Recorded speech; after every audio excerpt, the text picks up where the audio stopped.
झारखंड के former chief minister और झारखंड मुक्ति मोर्चा के एग्जीक्यूटिव प्रेसिडेंट हेमंत सोरेन को झारखंड के हाईकोर्ट ने 28 जून को जमानत दे दी है।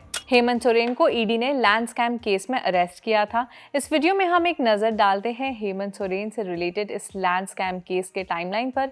हेलो, मैं हूं सिमरन और आप देख रहे हैं स्विच। हेमंत सोरेन को ईडी ने 31 जनवरी को गिरफ्तार किया था। उन पर 8.42 एकड़ के जमीन घोटाले का आरोप है। ईडी की माने तो ये जमीन खरीदी और बेची नहीं जा सकती थी। बावजूद इसके हेमंत सोरेन ने इस पर अवैध कब्जा कर रखा था। हेमंत सोरेन और उनके लॉयर लगातार इन आरोपों को बेसलेस बताते रहे। सोरेन ने ईडी की गिरफ्तारी के बाद भी इस सिलसिले में एक वीडियो संदेश जारी किया और इन आरोपों को बेबुनियाद बताया था। आइए एक नजर डालते हैं इस केस की टाइमलाइन पर और देखते हैं कि इस सोरेन मामले में ईडी और अदालती कार्रवाई कैसे आगे बढ़ी। 8 अगस्त 2023 जमीन घोटाले मामले में ईडी ने पहली बार झारखंड के फॉर्मर मुख्यमंत्री हेमंत सोरेन को पूछताछ के लिए समन जारी किया। 14 अगस्त 2023 सोरेन ने कहा कि वो सभी जरूरी जानकारी और दस्तावेज पहले ही दे चुके हैं। उन्होंने ईडी के इस समन को वापस लेने की मांग की, साथ ही कानूनी कार्रवाई की चेतावनी भी दे डाली। 11 दिसंबर 2023 ईडी ने नए सिरे से समन जारी किया और अगले दिन ही यानी 12 दिसंबर को पूछताछ के लिए बुलाया। 16 जनवरी 2024 जब ईडी ने सोरेन को 58 समन जारी किया, वो पूछताछ के लिए शामिल होने के लिए तैयार हो गए।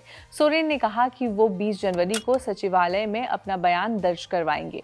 20 जनवरी 2024 ईडी ने पहली दफा मनी लॉन्ड्रिंग मामले में सोरेन का बयान दर्ज किया। 23 जनवरी 2024 ईडी ने फिर एक बार समन जारी किया और सोरेन से 27 से लेकर 30 जनवरी के बीच किसी भी दिन पूछताछ के लिए मौजूद रहने को कहा।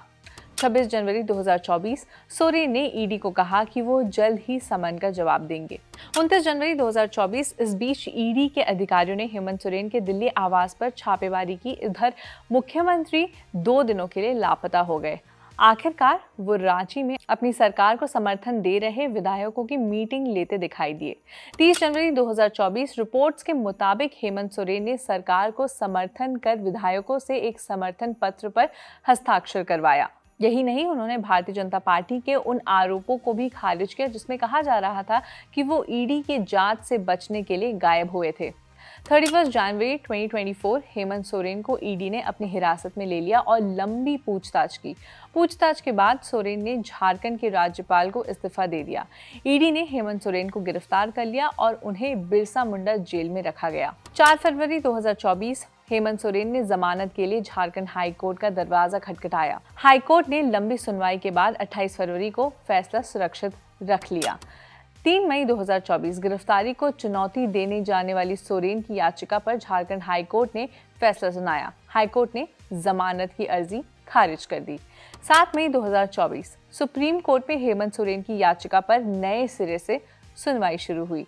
22 मई 2024 सर्वोच्च अदालत ने लोकसभा चुनाव के मध्यांतर हेमंत सोरेन को प्रचार करने के लिए अंतरिम जमानत देने से मना कर दिया। सोरेन ने हेमंत केजरीवाल को चुनाव प्रचार के लिए सुप्रीम कोर्ट से मिली राहत की तरह ही जमानत की मांग की थी। 27 मई 2024 सोरेन ने फिर एक बार झारखंड हाई कोर्ट में जमानत की याचिका दायर की। 13 जून 2024 सोरेन की जमानत याचिका पर झारखंड हाई कोर्ट ने दोनों पक्षों की दलीलें सुनने के बाद 13 जून को अपना फैसला सुरक्षित रख लिया। 28 जून 2024 झारखंड हाई कोर्ट ने हेमंत सोरेन को लैंड स्कैम केस में जमानत दे दी। बीते लोकसभा चुनाव में कोर्ट ने हेमंत सोरेन को कैंपेनिंग के लिए यानी प्रचार के लिए बेल नहीं दिया था, लेकिन उनकी पत्नी कल्पना सोरेन इंडिया ब्लॉक के साथ खड़ी दिखाई दी। इस बेल के बाद ईडी हेमंत सोरेन के खिलाफ क्या एक्शन लेती है ये तो देखना होगा। टिल देन आप स्विच को जरूर सब्सक्राइब कर लीजिए।